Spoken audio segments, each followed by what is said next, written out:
Yahweh,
connaissons cette narration de Marc 5.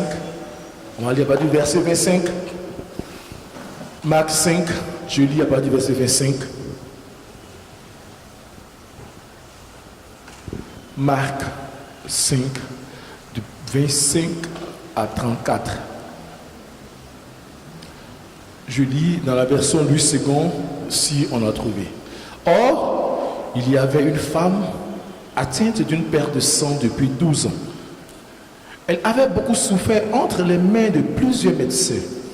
Elle avait dépensé tout ce qu'elle possédait et elle n'avait éprouvé aucun soulagement, mais était allée plutôt en empirant.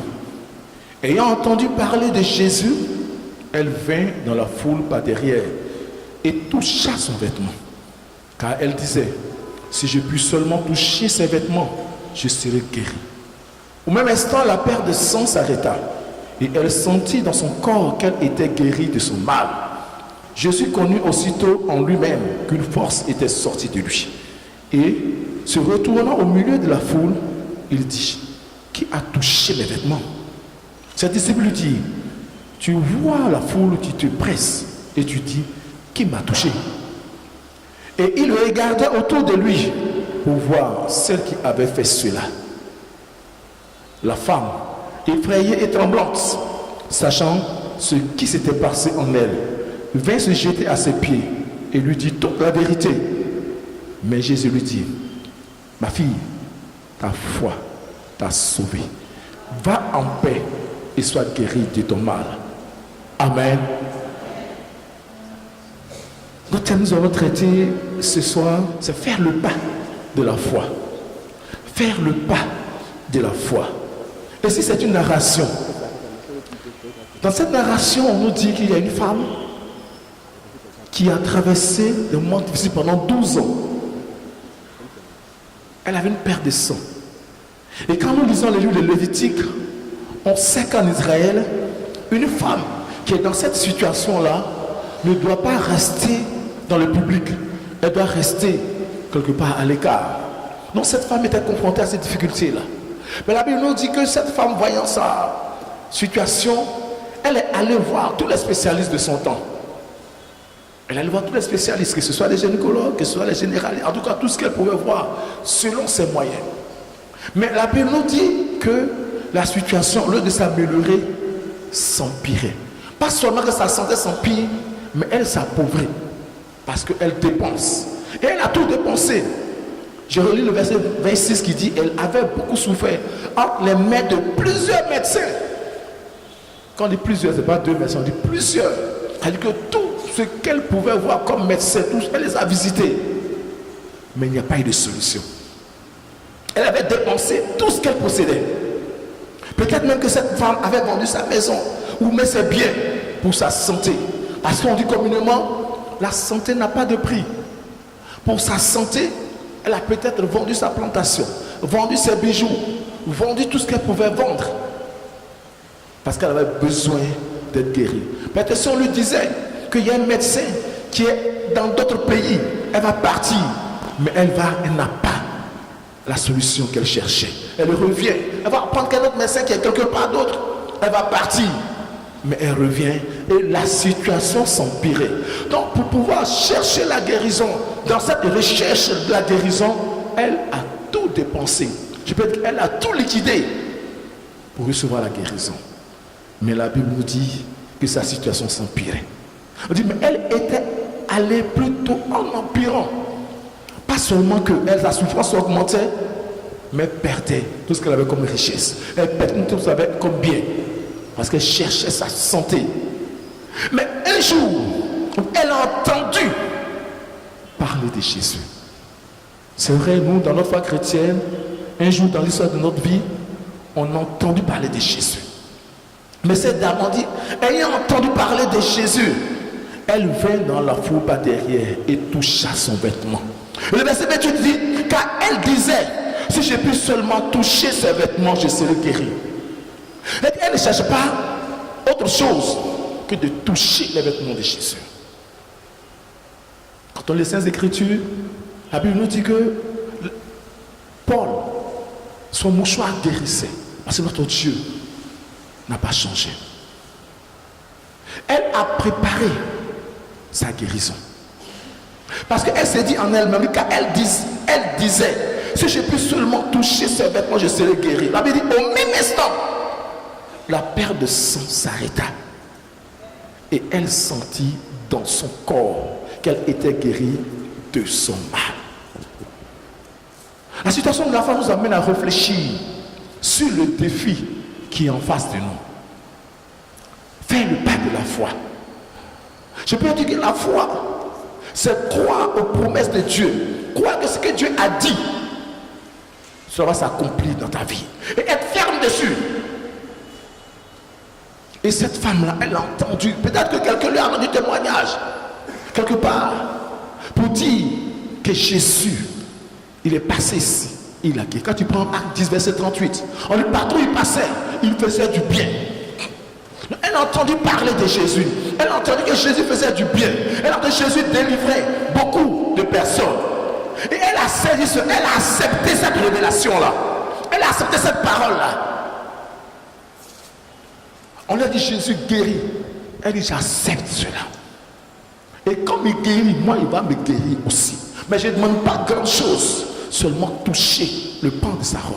Oui, elle a fait le pas de la foi. Elle s'est préparée spirituellement. Elle s'est conditionnée pour expérimenter son miracle. Alléluia. La femme avait un défi. C'était sa santé. Quel est ton défi? Quel est le défi que tu traînes? Ici, on dit c'est 12 ans. 12 ans. Pendant 12 ans, la femme a souffert. Imaginez ce instant. Quelqu'un qui est sur un lit d'hôpital pendant 12 ans. Ou quelqu'un qui est à la maison malade pendant 12 ans. Qui traîne un mal. C'est vraiment important dans la tradition juive. Parce que c'est à 12 ans que le Seigneur a parlé pour la première fois dans le temple. Parce qu'à 12 ans, dans la tradition juive, tu peux te permettre de venir en public parler parce que tu as une responsabilité. Et c'est ça, quand on lit certains chercheurs, ils disent que la base de l'éducation d'un enfant, c'est de 0 à 12 ans. De 0 à 12 ans, c'est là on fait la base. Le reste là, c'est maquillage. Si de 0 à 12 ans, tu n'as pas pu éduquer ton enfant, comme disaient mes enseignants, mon doyen de faculté disait, celui qui nous enseignait cette matière, il dit de 0 à 12 ans, c'est là qu'il faut éduquer ton enfant. Si tu n'as pas pu à 13 ans, il devient comme un arbre tordu. L'arbre tordu là, tu ne peux pas redresser. Tu as un choix, ou tu coupes, ou tu laisses tordu. Mais cette femme-là, pendant 12 ans, elle a souffert. Ça montre combien de fois elle a passé du temps à souffrir. Nuit de jour, elle tremblait ce mal. Bien que dans la culture juive, ce mal-là, tu ne peux pas parler dans le public. Cela nous interpelle. Quel est ton défi? Parce que la femme était confrontée à un défi. Elle allait partout. Et comme le frère Victorien le disait tout à l'heure, vous savez, souvent, des gens pensent que quand tu es confronté à un défi, c'est d'aller voir des féticheurs, des marabouts.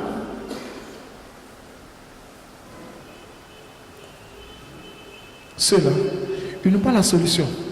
Au contraire, la femme, là, peut-être même qu'elle allait voir des guérisseurs, peut-être qu'elle allait voir des féticheurs, mais sa situation s'est empirée.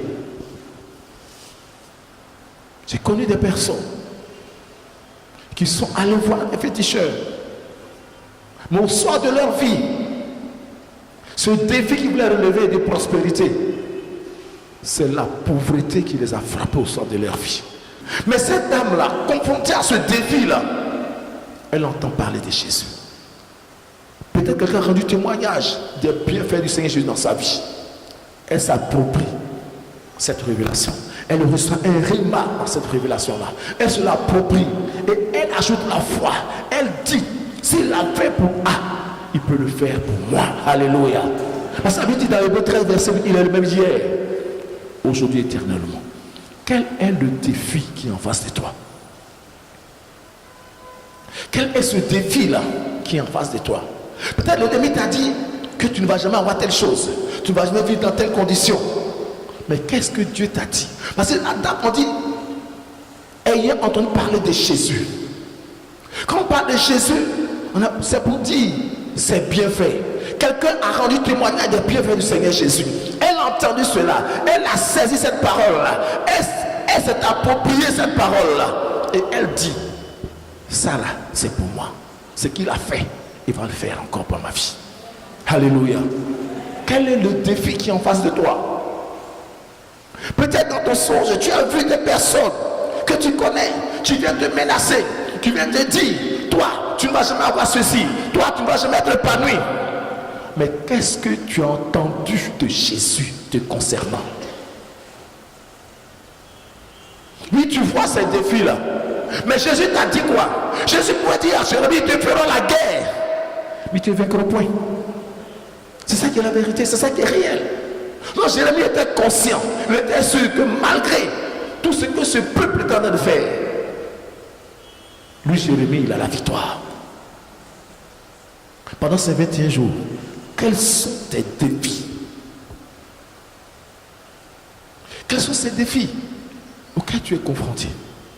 Mais par rapport à ces défis-là, tu as entendu parler de Jésus. Jésus dit quoi concernant ces défis? Concernant ta vie? Et c'est ce que le frère Victorien disait.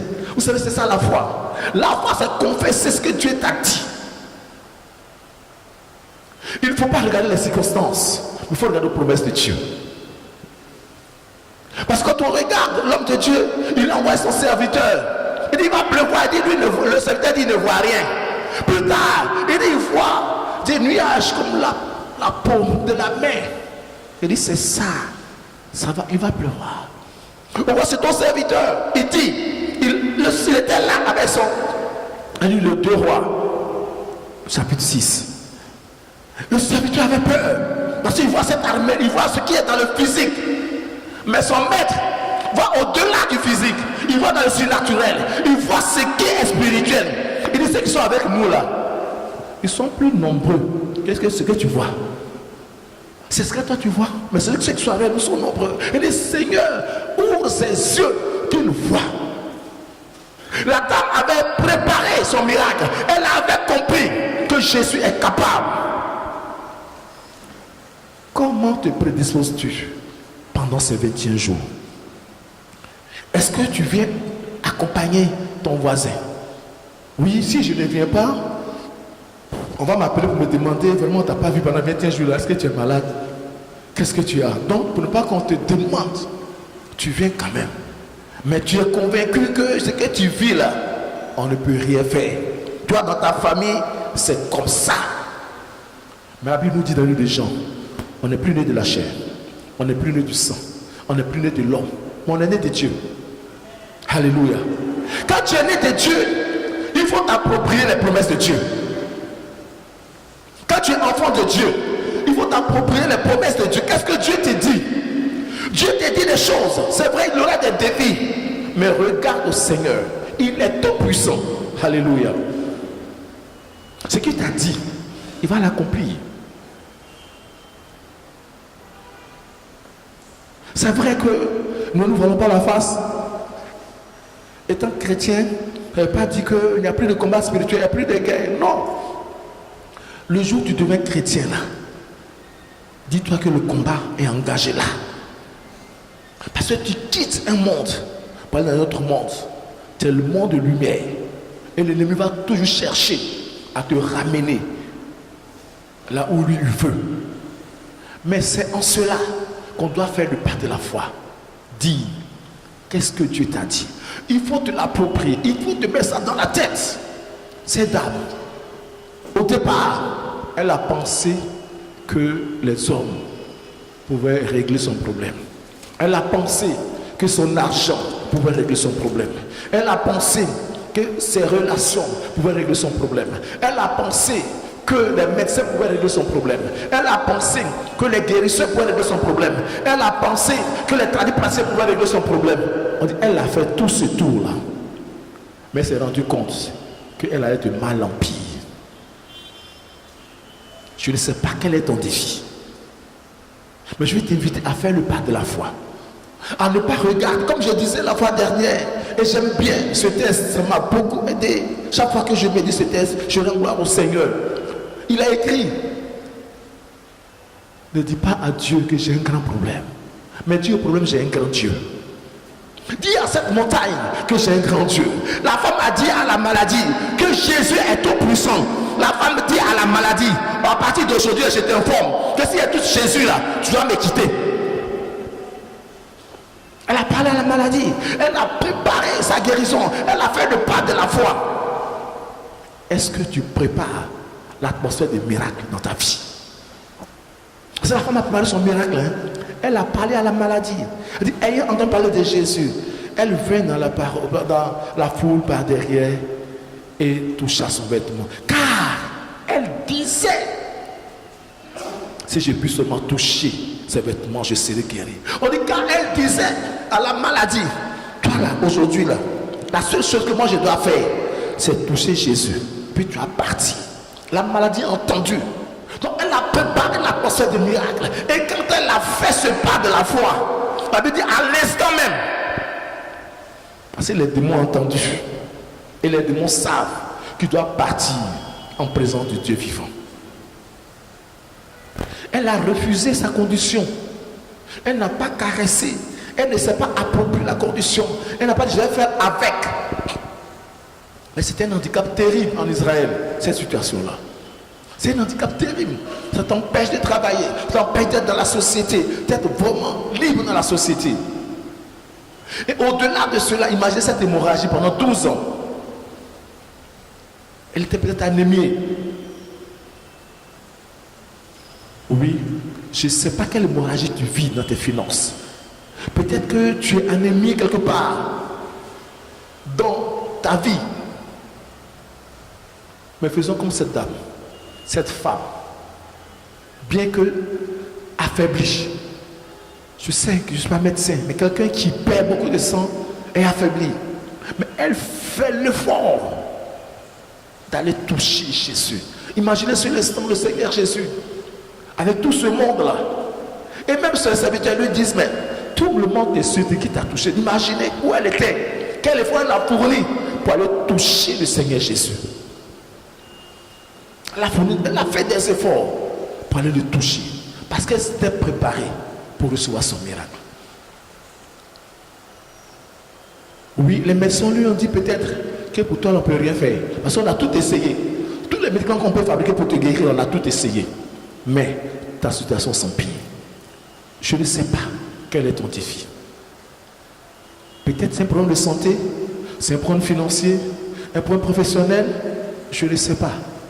Mais ce que je sais, prépare-toi à recevoir ton miracle. Alléluia. Parce que cette femme s'est préparée, elle a fait le pas de la foi. On dit, car elle disait, si je puis seulement toucher ses vêtements, je serai guéri. Donc la femme s'est conditionnée à recevoir son miracle. Elle s'est conditionnée à recevoir la délivrance. Une année, il y a quelqu'un qui a amené sa fille pour qu'on prie pour elle. On était avec le pasteur et on échangeait. Le pasteur m'a échangé la fille parce que la fille, elle avait une vie vraiment difficile, une vie désordonnée. Elle partait toujours à Yopougon, en tout cas la mère c'est rue Princesse ou quoi là. Donc on lui a demandé, le pasteur lui demandait, à la rue Princesse là, est-ce que tu aimes là-bas? Tu aimes? Quand tu vas là-bas, tu es content, tu te plais? Elle dit oui, il faut sortir, on ne peut pas perdre le temps pour toi. On ne peut rien faire, elle aime. Parce qu'elle ne s'est pas préparée pour sa délivrance. Elle a ouvert le boulevard aux démons et non au Seigneur. Parce que tu aimes ça. Donc on ne peut rien faire. On ne peut rien faire. Le démon va te demander, mais elle dit elle aime, toi ton problème c'est lequel? Elle dit elle aime là-bas. Non, toi ton problème c'est lequel? Le démon est légaliste, hein? Le démon là, il a fait le droit d'être. Il a fait le droit, il est légaliste. C'est un bon juriste. Donc il sait que celle-là, elle dit elle-même, toi ton problème c'est lequel? Mais cette dame-là, elle a refusé la maladie. Elle a refusé. Elle dit je refuse mon état, je refuse ma situation, je refuse ce que je traverse. Et c'est ça, si elle touche Jésus, je serai guéri. Alléluia. Il faut refuser la situation que tu vis, qui n'est pas de Dieu. Si tu vis une situation qui n'est pas de Dieu, il faut refuser. Mais si tu te plais dedans, tu n'es pas prêt pour ta délivrance. Tu n'es pas prêt pour expérimenter la puissance de Dieu. Il faut dire non à ces situations. La dame, elle dit, car elle disait, si j'ai pu seulement toucher ses vêtements, je serai guéri. La dame a refusé la maladie. Elle a accepté sa guérison. Je ne sais pas ce que tu vis. Mais je sais que notre Dieu est capable. Ce qu'il a fait pour cette dame, il peut encore faire cela. La Bible dit, au même instant, la perte de sang s'arrêta. Alléluia. Je ne sais pas ce que tu traverses. Peut-être tu traverses une hémorragie financière, une hémorragie professionnelle, une hémorragie sociale. En tout cas, tu traverses un problème. Un défi est en face de toi. Mais notre Dieu n'a pas changé. Comme cette femme-là, il est là pour nous faire du bien. Il est prêt à te délivrer. Mais c'est à toi de faire le pas de la foi. C'est ce que tu dis que la puissance de Dieu utilise pour pouvoir t'emmener dans la victoire. La dame s'est préparée. Elle s'est dit en elle-même qu'aujourd'hui, là, tu vas recevoir ma guérison. Je vais vraiment nous inviter pendant ces 21 jours à nous préparer à recevoir notre miracle, à nous disposer à recevoir notre délivrance. Je ne sais pas quel est ton défi, mais comme cette femme, préparons-nous à recevoir le miracle là. Parce que quel que soit le défi, notre Dieu n'a pas changé.